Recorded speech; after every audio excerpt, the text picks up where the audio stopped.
Stop scrolling, go get a water and a snack and settle in. We are talking all things SAVE Act. We're going to talk about how we vote now, how we would vote under the SAVE Act, and what all of the implications of it actually being signed into law would mean for people, especially those who don't have access to getting an ID and people whose names have changed since their birth. For the purposes of this video, anything I have behind me on the green screen about voter registration is what is from Pennsylvania.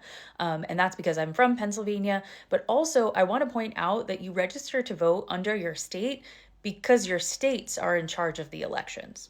The SAVE Act is currently a bill, a piece of legislation being looked at by Congress, and unfortunately, it has already passed in the House of Representatives.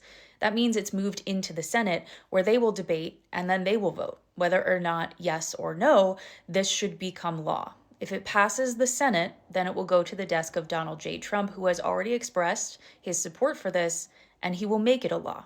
That is where this stands at this moment. The SAVE Act itself is a potential law. It's a bill, it's a piece of legislation at this point that would change how we register to vote as well as how we actually vote in federal elections. So when we say federal elections, we don't mean at your local or state level. We mean for items like who's going to be president or who's going to be your representative in Congress. Right now, when you register to vote in any state, this is a blanket truth, you are just supposed to select yes or no. Are you a US citizen? And that is to be the truth under penalty of law. If they find out that you have lied on a voter registration, they can take you to court. Under the SAVE Act, it becomes much more complicated to even register to vote. You'll have to show some form of identification, and what's been approved by this piece of legislation is a US passport, a birth certificate, or a real ID that specifically shows citizenship. And let's keep in mind, this isn't just for when you register for the first time to vote. It's also any time you have to update your registration. Let's say you move somewhere. Well, now you got to prove you're a citizen all over again. Now let's talk about the physical act of voting, actually casting your vote and letting your voice be heard. Currently, it varies state by state as to whether you have to show a photo ID. Some states require proof of residency, something like a utility bill or a bank statement, and others just don't require anything at all. And that's because the United States of America has decided at the federal level that elections should be overseen by each state.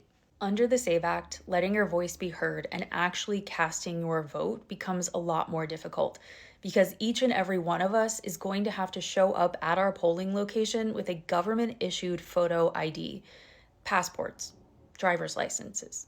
You could literally show up with your birth certificate in hand from the day you were born, proving you are a US citizen. And if you don't have government-issued photo identification, you are not voting. This is incredibly important to know about because this act is going to impact all kinds of groups, from marginalized groups to women or other people who have changed their names due to marriage or just because they wanted to. Let's talk about that. This is a huge question. What about women or anyone really who have changed their name due to being married or for any other reason?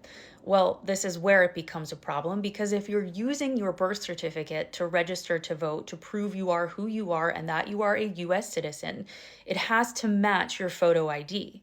But if you've changed your name since birth, it's not going to match. So this means you're going to have even more documentation. According to my notes, that means you're going to show either a marriage certificate or a court order. Now, before we talk about the other groups that this is going to deeply impact, we need to understand just how hard it is to actually get a government photo ID. Because the reality is, passports cost a lot of money. They also have a very long turnaround time, and I would imagine that that turnaround time is even greater now that the federal government has had so many jobs cut due to DOGE and just this regime.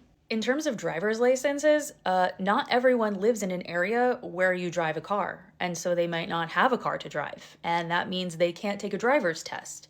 And also, it is costly. Keeping that in mind, I have a couple notes here. I'm going to read about other groups this will deeply impact. Low-income voters. Again, we just talked about how costly these IDs are.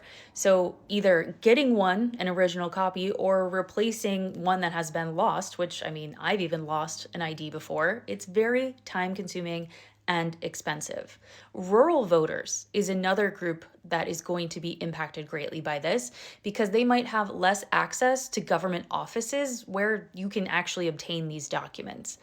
Elderly voters, also a challenge, because some older Americans, particularly in the South, which I find interesting, were born at home and may not have formal birth certificates.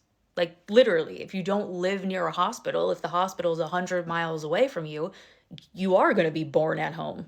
Last but not least, and I really, really want to place a lot of emphasis on this one, Native American or Indigenous voters, because documentation inconsistencies and limited access to issuing offices have historically created ID-based systems for these communities. But don't leave yet. We still have to talk about mail-in ballots or absentee ballots. There's a lot of people who use them. People who are elderly and immobile and just can't get out to vote. People who have disabilities and are unable to be mobile enough to get out and vote. People who are students at a university where they are not a permanent resident.